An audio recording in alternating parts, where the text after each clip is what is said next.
Thank you very Chair. much, Senator, for joining us. I mean, the reason why you're always relevant for news cycle is because ang dami mong ginawa, ang dami mong adikain throughout the years. Actually, kanina lang doon sa Mhm. waiting room, tinitingnan ko yung mga pictures. Hindi natin kailangan sabihin lahat ng mga na-meet ko, but it just made me realize, ang dami, you were always in some important historical junctures sa Pilipinas, despite the fact that you're a relatively young statesman. Mhm. So, kamusta naman kayo?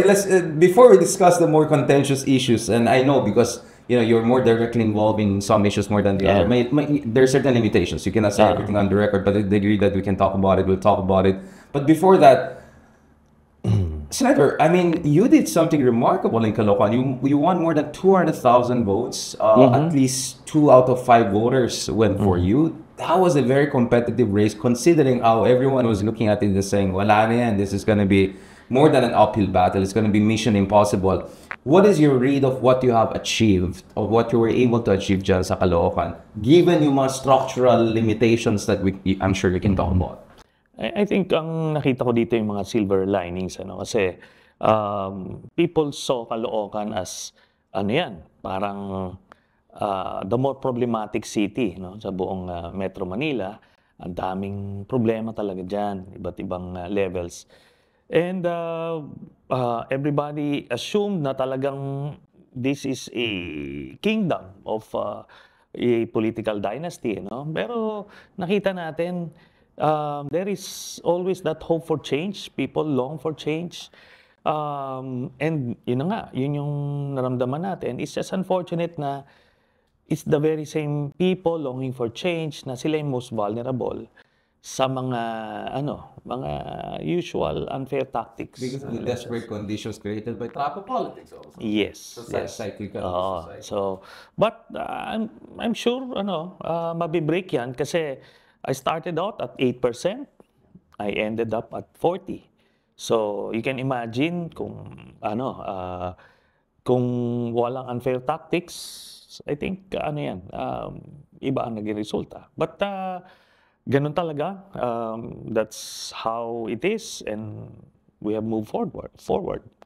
Now, obviously, there's the 1 year ban Mhm. in terms of appointment. We can talk Mhm. about that in the next episode. But that means you have more or less a year to stretch your legs and get things going. Now, speaking of the next year, mukhang marami pwede Mm. mangyari sa mga darating na araw at darating na buwan. Yeah. Senator, and obviously one of the things that getting a lot of attention is the issue of impeachment. And Mhm. we had a lot of guests on our different platforms and show. And for people like, for instance, Chief Justice, former Associate Justice Carpio made it very clear na ang crux talaga ng issue dito is show me the money trail. Now, Mhm. once that issue really gets exposed, I think even yung mga supposed Team DDS or de facto defense team ni Sara, ay medyo mahirapan because last time when we saw certain senators trying to cover up yung 11 Yeah, senators, yeah. they paid the political price. I mean, some of them Yes. never came back to Mhm. politics. So, and that's why I thought of you immediately because Mhm. kung may tao na talagang nakatutok dito sa issue ng money trail and dun sa Quadcom, nilabas mo rin yan last year, Yeah. kayo po yan. Senator, for the purpose of people who are not very familiar with the exposés you have done and the Mhm. information that you're very familiar with, gaano kahalaga yung issue ng money trail? Kasi mukhang ang daming pera mga Dutertes, travel and travel. I don't know how Mhm. they're paying Kaufman, Mhm. we'll talk about more later on dun sa ICC. They seem to have a lot of resources. What is your information understanding on that? And how is this relevant dun sa impeachment trial without, making a prejudicial statement dun sa proceedings that could come in the coming days? Mhm. I agree. Ito yung pinakang controversial issue or article do sa impeachment. Ito yung kumbaga game changer. I believe pagka nailabas ito, magugulantang, lalo na yung mga moderates ano, yung mga bukas pa ang pag-iisip. Of course, yung mga hardcore Duterte followers, hindi na yan. Wala na mababago ng isip nila. They will always find a reason to explain everything and justify kung bakit ginawa yun. But for the moderates, ito yung labanan ng impeachment eh. It's the battle for the moderates. And all this time kasi, ang mga Dutertes, they projected yung packaging nila, yung branding nila as parang simple sila mga tao, mga go-getters, mga parang gano'n. They may have unorthodox or unconventional methods, pero it gets the job done. Ganon yung packaging. But dito sa bank accounts issue na to, mababago yon. Na as what I always say, having seen all of this, they're not different from the traditional corrupt na mga politiko. Sobra yung corruption nila, no? At remember, ang context ng bank accounts na ito, nakuha ko ito, for that matter, nabigay ito sa akin, around 2016 during the campaign. Ang mga contents nito, nung mayor pa si Digong. So you can imagine, scandalous na yung amounts at that time. So kung corrupt siya as mayor, imagine kung magkano nanakaw niya nung presidente siya. So yan yun. At ang pinakang malaking pagkakamali ni Digong dito was nung ginawa niyang joint account sila ni Sara. I think, ano ito eh. Why would they do that sa tingin mo? Anong kayong logic? Well, una-una, impunity. Culture of impunity. Sa kanila, They can get away with anything. yes, they've been getting away with anything. They've been getting away literally with murder, multiple murder. And this is no different. So hindi nila nakita na someday, pupunta sila sa national politics at magiging vulnerable sila sa mga scrutiny na ganyan. So anyway, tinitignan ko yung mga ano. So tatlong sets of accounts dito. So, ang pinakang article of impeachment kasi is merong kansalin, si Sara, tapos dapat yan ay hindi lalagpas yung mga pera mo sa mga bangko doon sa dineclare mo. Okay. So, merong 3 sets yan. Una, yung kanyang sariling account. So, sila ng joint ni Man Scarpio, ng husband niya. So, anda dyan yun. So, lahat nung makikita doon, dapat should be within what was declared sa salin niya. Next, itong joint account nila ni Duterte. Ito yung medyo contentious kasi dito yung nakita ko na mga pera na pumapasok, lumalabas, galing sa drug lord. Eventually, na-trace ko paano yun. Kasi may isang set of information galing sa isang drug lord associate ni Michael Yang, si Sammy Uy. So, yun yung pangatlong set. Itong Sammy Uy, nagbigay siya ng mga pera every 6 months dun sa tatlong magkakapatid. Pulong, Sara, Baste, tapos Hanilet, joint with Kitty ito So, tapos si Digong mismo. So, saan galing ito? Itong si Sammy Uy is a drug lord as attested to by Arturo Las Cañas. Ito, sinubmit niya ito sa ICC. Tapos, ang lumabas na sinasabi ni Las Cañas, itong si Sammy Uy, siya yung pinakang frontman ni Michael Yang. So, as a frontman, parang may legit businesses siya kunyari, pero pag tinitignan mo, nagbibigay siya ng dividendo doon sa 5 na mga sabihin na nating 40 to 50 million pesos every 6 months. So anong business yun? Nagbibigay ng gano'n. May money trail. Bakit? Kasi manager's checks yung binigay niya dito sa mga to. It's in their name. Kaya yun ang lalabas. Kaya they're trying desperately na hindi matuloy impeachment kasi pag lumabas yung pag natuloy impeachment, lalabas itong mga to. Before going back to the impeachment and all, kasi di ba kailangan din na i-decide nila what will be the mechanics and parameters of the impeachment. But just before that, I have a question kasi ang dami kong nakausap, including yung mga ibang mga kaibigan natin na abogado, na experts na they're wondering, bakit pa natin hintayin itong impeachment process which is political, which is sui generis? Meron naman tayong mga mechanisms in order to check money trail kung may hindi lang AMLAC, di ba? I mean, why are they not, but walang mga parallel efforts dun sa mga relevant agencies to look into this? Kung talaga may dark money or something dodgy going on, bakit pa natin hintayin yung impeachment? This is just an innocent question people are throwing at me. Well, we tried. Noong 2016, nag-file ako ng plunder case kay Digong using this same set of documents. So, final ko sa ombudsman. The ombudsman investigated. At itong dating overall deputy ombudsman na si Arturo Carandang, kinonfirm niya na similar yung nakita nila dun sa ano. And because si Digong, nalaman niya na iniimbestigahan siya, tinanggal niya against the Constitution, tinanggal niya yung overall deputy ombudsman. So, tapos pinalitan niya yung executive director ng Anti-Money Laundering Council. So, prinoteksyonan niya yung sarili niya. Yun ang reason kung bakit hindi ito lumalabas. Sinusuppress niya by controlling all these agencies. Ngayon, bago na yung presidente, lumalabas to ulit, no, na nagkaaway sila. Ngayon, ang next ito, bakit kailangan pa i-impeach para lumabas ito? Because sa Bank Secrecy Law, ang isang exemption is the impeachment. Otherwise, hindi mo pwedeng makita yan. Sa foreign currency particular, no? Yung foreign currency, sinasabi nila absolute daw yon. Pero dun sa Bank Secrecy Law, na yung local currency, pagka impeachment, ano yan, isang exemption yan. Sandra, I want to ask you about this. So, it's one thing, kasi unfortunately, I don't know anong basa mo, pero marami naguguluhan sa ano nangyari. Ano ba to? Ping-pong ba to? Tuloy ba yung impeachment? Hindi tuloy yung impeachment. But assuming tuloy yung impeachment, and I'm saying this because as of this conversation, we could be weeks away from a vote kung saan by majority, they might de facto dismiss it, right? Assuming tuloy yung impeachment, the parameters of the trial itself is going to be determined by the Senate, right? Because it's a sui generis. Yeah.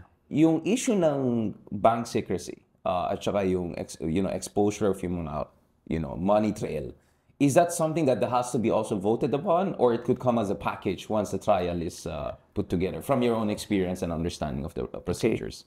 Well, technically, pwede na isubpina. Kasi because of the exemption, pwede na kagad yun. Kaso, pag naging political ito na tipong suppression of evidence, gagawin talaga yon. But since mapapanood ito ng taong bayan, makikita nila, bakit tinatago ito? Kung wala namang tagong yaman, bakit kailangan magtago? Gagamitin natin the same logic that they've been using nung panahon nila Digong, di ba? Na tipong, kung hindi ka adik, ba't ka natatakot? O ngayon, kung hindi ka magnanakaw, ba't ka natatakot? Wala kang ikatakot sa batas. Kung wala naman talagang laman yan, di yun. So, ganun yan. Kaya nga, very, very important ingredient dito, yung public opinion. Public opinion is the, kumbaga ang bida rito. Yan ang kinukonsidera ng mga legislators. And that's the reason why, by design, nung pina-formulate yung US government, yung US Constitution, nakita ng mga founding fathers nila, now, wag nila ibigay sa mga abogado, sa mga jurist, rather, sa mga huwes, yung impeachment trial. Dahil pagka huwes, ang makukonsidera lang is the legal component. Ang impeachment kasi, may 3 components siya. The legal, the political, and the policy components. At yung politiko, yung senador being elected, mas may grasp siya nung political component, tsaka yung policy component. Yung mga huwes, pag sinabing magiging technical against the rules of court yan, dito, gano'n. Tsaka yung threshold, mataas. Yung quantum of evidence na kailangan. Well, magkapares yun, actually. So, yung quantum of evidence is, ultimately, sabi nga nila, you know when you know, lahat kasi ang buong bayan makakapanood nito impeachment trial. So, makikita nila yung husga nung man on the street, dapat the same yan nung husga nung senator judge. That's the political component. So, bakit 3 components? Kasi hindi lang na-prove yung allegation. Sa mga jurists, sa mga judges, tanggal na kagad yan pag na-prove. O example, kung finailan ka na impeachment on tax evasion, assuming ma-prove yun na nag-evade ka ng taxes, let's say, by 1,000 pesos, yung isang vice president, yung isang impeachable officer. For the judges, they don't have any choice. The law is the law. They will convict you. Pero, pagka sa impeachment, pagka yung political officer ang magtitingin nun, titignan nila, teka muna, sasabihin ng taong bayan, 1,000 pesos lang naman pala. Everybody would try to skirt around taxes anyway, parang ganon. So yun yun. Then next, yung policy question is important din. Na tipong, is this the right thing to do? Or is it good for our country? Right. Yan yung policy question. So, titingnan nila. Iwi-weigh nila lahat yan. So, ano to? Kung 1,000 lang naman pala ang nadaya, sasabihin ng taong bayan, hindi, okay lang yan. O sige, let it slide. Kaysa magkakagulo or something. Yeah. Pero kung yung next, hindi automatic yun doon sa policy question na, is it good for the country? Kasi kung talagang walang hiya naman itong politiko na ito, talagang karumal-dumal yung ano, but he was caught there, maaring okay siya doon sa political side, pero sa policy side, hindi. So maraming konsiderasyon yon, which yung justices with all their technical know-how sa justice system, sa mga batas, hindi nila ma-appreciate yun kasi hindi sila binoto ng taong bayan. So kaya ganon ang disenyo ng impeachment. Which makes it sui generis as a court. Yes, and kaya napaka-importanting elemento rito yung public opinion. Pero yung wisdom kaya hindi lang naman ito sabihin, kung public opinion ang importante dito, edi i-decide na lang natin o survey na lang tayo, consensus. Hindi ganon. Kasi supposed to be, ang dagdag naman o value added ng isang senador is aside dun sa alam niya yung pulso ng taong bayan, kundi dapat mas alam niya kung ano ang ikabubuti para sa bayan. So that's the policy question. So bukod dun sa legal question, pero yun yung pundasyon. Kailangan, based on the evidence, may nakumit. Pagka hindi nakumit, tapos na yung political and ano. So, wala na yon, ika-acquit mo na. Pero kung nakita nyo, may ebidensya, talagang kinumit yung crime. So, there's one legal question. Next, sabi nung taong bayan, tama lang. Grabe pala yung ginawa. Tama lang matanggal. Okay. Pangatlo is it good for the country na matanggal itong official na ito? Yun na yun. Yun na yung value added ng senador. Yun yung kanyang pagdidesisyonan. So, lahat yan, yung elemento na yan, yan yung magiging konsiderasyon na isang senator judge. Sorry, going back to this, you were part of the Senate. You were also part of the Senate when some important things happened. Corona, Marcelino Gutierrez. We can talk a little bit about that in detail. Base doon sa inyong karanasan, yung mga precedents na nakita nyo at saka yung pag-intindi nyo sa ating saligang batas at saka mga procedures sa Senado, I know in fairness on this issue, you're very, I would say, diplomatic. Anong pag-intindi nyo dun sa nangyari sa 19th Congress in the final days at ano yung mga expectations dapat natin sa 20th Congress? Because in fairness to you, Senator Trillanes, you were one of the very few, if not the only guest I've had on my platforms who openly said, dapat intindihin din natin si Jesus Escudero kasi ang gulo ng internal dynamics ng Senate. This is not, I mean, your time was not perfect, but ang gulo ngayon Like, as we speak, it looks like there are attempts to unseating from different sides. Even Mig Zubiri, for instance, who would you expect to be more sympathetic to the Duterte camp because he's from Mindanao, etc. He's part of the veterans faction, right? Tito Soto has been pushing for basically returning to his position for quite some time. Magulo ito. In short, given that yung fluidity, let's just say, of internal alignments doon, how do you think how do you think she's exercised his duty, or some would say was not able to fully exercise his duty? And what are the things you're hoping to happen in the coming months? Because institution mo rin to I'm sure you're not happy to see when people are saying, tanggal na yung Senado na yun, abrogate na yung Senado na yun. In fact, did you serve in the Congress? Because people are saying nowadays, mas lower house ngayon ang Senate kumpara sa Congress because the Congress has shown more professionalism and institutionalized integrity, especially on the Quadcom, etc. So I just want to get your point as someone who spent a lot of time also in the Senate. Okay, yeah, well, it's unfortunate na ganyan ang perception. Dati, yung Senate, yan yung tinatawag nilang last bastion of democracy dito sa Pilipinas. So, ando doon yun. Ando doon yung expectation na gano'n. But it's unfortunate na hindi ganyan ngayon ang perception. Now, to be clear, dalawa kasi yung issue dyan.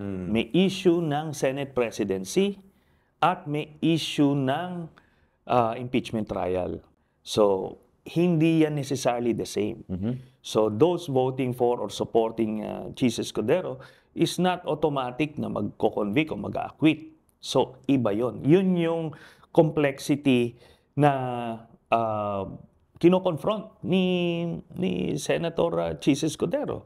Kailangan niyang i-manage yung iba't ibang bloke para ma-retain niya yung Senate presidency, which I believe at this point in time is more important to him than anything. It's unfortunate, but it is what it is. But sabi ko nga, drawing from lessons of the past, si then Speaker Manny Villar, at the expense of his speakership, trinasmit niya sa Senate. Alam niya na matatanggal siya pag trinasmit niya, but he did it just the same because it was the right thing to do. So, nangyari yun.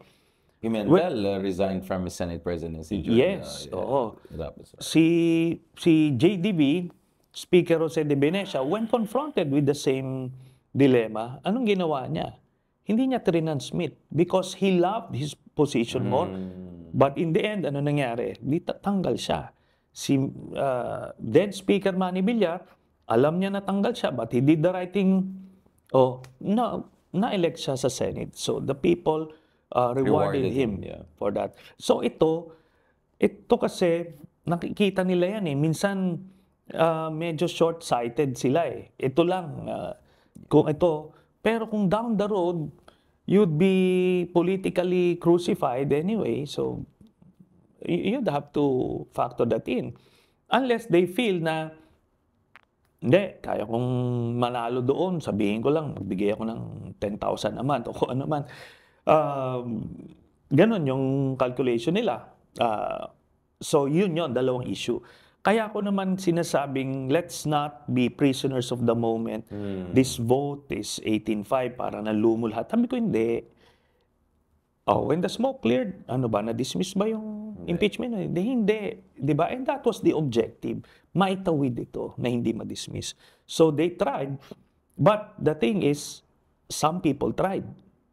But, or some senators tried, to be specific, but the people didn't allow it to happen. So, yung de facto dismissal move. Oo. So, ang dami nag-ingay nun. So, na-pressure sila. While they attempted, pero because of the pushback, nag-ano sila, nag-fold. So, yun ang kailangan natin bantayan going to the next Congress. And doon sa issue ng political survival, I mean, some people would say na they're also not sure what exactly this is the real position of the Malacanang. They're also not sure what exactly is the position of some important, I mean, I'm talking about the group that had that million-strong rally earlier this year, which some saw as a warning na huwag niyo i-push yung impeachment na yan. Do you think there has been a change in the calculus of Malacanang? Do you think there has been a change in the calculus of politicians in terms of being threatened? Kasi hindi lang takot doon sa Solid South. It's also takot doon sa mga ibang grupo na kaya nila to mobilize huge numbers electorally and politically. Do you think that element has perhaps shifted as we entered the 20th Congress? Because that seemed to have been one reason why perhaps she's had to be also careful, or at least some of the people he was dealing with were very careful. Okay, babalik ako doon sa nangyari. Ano ba nangyari? Na-dismiss o hindi? Hindi na-dismiss. So, ibig sabihin nun, so you see that as theatrics, all the remanding and recertification and discussion about the one-year ban, that was just a fig leaf para lang matuwa yung mga DDS na feeling nila. Parang just give them something crumbs, ganon, but we're still tatawid tayo. Is that your read? Ako, kung titignan ko, sino ba inaisahin dito? Sila ba to? Kasi they were pushing, they were determined to dismiss it. Nangyari ba? Hindi. Pero they went away nung botohan na yon, parang victorious. So doon mo makita kung sino naisahan. Sila yun. Pero yun na nga, everybody was just drawn into that botohan. Kaya nga when I was being asked, paano to? Tatalo sa boto. Sabi ko, hindi. Go nyo lang kasi yung pinagbobotohan is not the dismissal. Procedural yung pinagbobotohan. So that's a victory regardless of the outcome. But of course, we saw some inclinations of some senators. But sabi ko, it's too early in the day. We've seen it before nung kay Corona.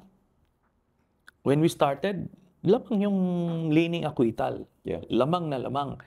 But the numbers worked. They were worked. You worked the numbers. But the evidence primarily helped in that cause. So eventually, we ended up with 20 for conviction. So yun. Kaya ano tayo dito? Vigilant tayo at the same time. Wag masyadong yung parang prisoners of the moment. Kasi there would be so many votes. Maraming botohan yan. Maraming hurdles pa yan. Ang pinaka-importanting boto yung dulo. So yun ang abangan natin. For as long as hindi nagbobotohan sa final verdict, so ano lang yan? Mga posturing lang yung iba dyan, paasa, or papapresyo. Maraming estilo yan. So ganun ang, unfortunately, sasabihin ng iba, bakit kailangan may ganyan? Well, in case you didn't notice, we're not living in a perfect world. So we'll have to live with that. And huling singit ko lang to. What about the aspect of the ombudsman and also preemptive resignation option? Because speaking of the preemptive resignation option, I mean, is it conceivable na itong lumabas ang evidence, although even though there's some sort of sense that baka I'll still have enough votes to get the acquittal, I'm talking about if you were in Sara's camp, maybe damning enough, because the real numbers is the public opinion at the end of the day. Even if the senators acquit you, if everyone, meaning everyone na hindi core DDS believes what everyone, the rest, but could you see a preemptive resignation also as a potential option there? And then, of course, that's also where papasok nga ombudsman, di ba? Previously, ang concern ng mga tao is baka yung ombudsman, yung papaalis na ombudsman, because leaning daw sa mga Dutertes would make a last-minute sabotage by misinterpreting yung FYI ni Congressman Joel Chua. It was just an FYI. It was not asking the ombudsman to come in. But nevertheless, there's going to be a change in the ombudsman leadership. DOJ Secretary Remulla has thrown out his name out there, but Malacanang is distancing itself and saying nothing is settled. Basically, what I'm saying is this: is there a backstop? Let's say, even if the impeachment may not produce the numbers for a guilty verdict, if ever the evidence, the preponderance of evidence is established, is there also a possibility to resign si Sara preemptively because she feels she's too politically damaged? Or is there also an option that she'll be also she'll be pursued also by ombudsman, regardless of what happens in impeachment, or even if she's acquitted in impeachment? Kasi yun din ang tinitignan ng tao. That's the next step, right? If ever she politically wiggles her way out of the Senate. So ito kasi yung balakid dyan. Based on the Constitution, the ombudsman cannot file a case habang vice president siya. So they can investigate, they can build up the case, but for as long as she is the vice president, hindi niya maisasampa sa sandigan. So that's the hurdle. Ngayon, punta tayo dun You're talking about her immunity. Yes. Ngayon, punta tayo dun sa preemptive resignation. Kaya one of the reasons kung bakit I saw yung 18-5 botohan na yon as a victory rather than the defeat. Kasi dahil hindi na-dismiss yung case, natuloy sila as an impeachment court, nag-convene sila sa impeachment court. Therefore, nasa jurisdiction na ng impeachment court yung fate ni Sara Duterte. Meaning, kung mag-resign siya preemptively before the trial or during the trial or just before the verdict, kung nakita niya matatalo siya, hindi na pwedeng she can get away with it kasi pwede na siyang patawan nung perpetual disqualification to hold public office. In contrast, yung kay Merceditas Gutierrez, nag-resign siya before we were constituted as an impeachment court. So that's the difference. Kaya naging moot and academic yung... Oo. Wala pa kaming jurisdiction sa kanya eh. Pero ito nandoon na siya sa jurisdiction jurisdiction. Yun ang problema niya ngayon. That resignation option is already out of the window. Oo, wala na yon. Kaya she will have to stick it out dito. At yun, yung sinasabi mo na maaring she survives this. Let's say she gets 9 acquittal votes towards the end. Pero the public would have seen by then lahat ng ebidensya. It would be a Pyrrhic victory towards the end na she won't survive politically. So the ultimate victory is having an impartial, solid, robust trial period, because you're confident if ever that happens, that could settle the matter, because at the end of the day, may kumpiyansa tayo sa ating taong bayan for them to know what's the truth when they see the facts of the case. Ako, I'm confident about that kasi wala nang filter eh. Yung impeachment trial, parang teleserye yan. Papanuorin niya ng mga Pilipino. Hindi naman lahat, but a great majority of the people will see for themselves. Ngayon, wala nang filter, wala nang gaslighting, walang mga, alam mo, magfe-fake news dyan in between. Wala, kasi diretso. Kaya, yun, they will judge for themselves pag nakita nila, ay, wala naman pala, kurakot pala talaga. Well, I'm sure people are gonna watch saying, I don't know, Robin Hood Padilla in the robe, Senator Bato. This is the most entertaining Senate, I could say, at least in terms of content value. Marami. So I'm sure it's, kasi Quadcom pa lang, nakita natin, grabe yung ratings, di ba? Talagang rating wars eh. And I won't be surprised to see more of, even more public interest in that. So, thank you so much. Yes, Sandra, please. Lang, alam mo, because of that, nakita mo yung social media. Nung 2012, yung kay Corona, it's just free TV ang pinapanood. Right. So ngayon, mas maraming may access, mas maraming makakapanood, tas it will be broken down. YouTube eh. Oo. Kaya yung youth in particular, they would now be involved. Dati, doon sila sa eskwelahan, they're out elsewhere. Itong ma-involve sila. So mas marami pa na ma-involve dito. Kaya the senator judges would be very, very careful in disregarding that totally. So, but of course, meron talagang gagawa na just the same. Thank you for mentioning the youth vote, because in the next episode, I want to talk about, basically the road to 2028, Project 2028, because in 2025 elections, we saw the youth vote really came out and introduced a lot of interesting dynamics, no? Ang daming mga some would say palaos na artista who thought na easy way back to Senate. They didn't make it, and a lot of people thought walang pag-asa. They did very well in the election. So it looks like as the youth become the biggest voting bloc, there's also new elements coming to the picture. So as far as 2020 is concerned, that's also looking like an interesting race.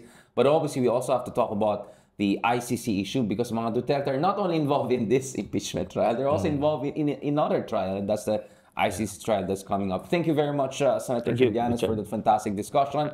Catch us again here on the Pilipinas 360 Degrees. Pag-usapan naman natin sa next episode, ICC, 2025 elections, and the road to 2028 with Senator Trillanes.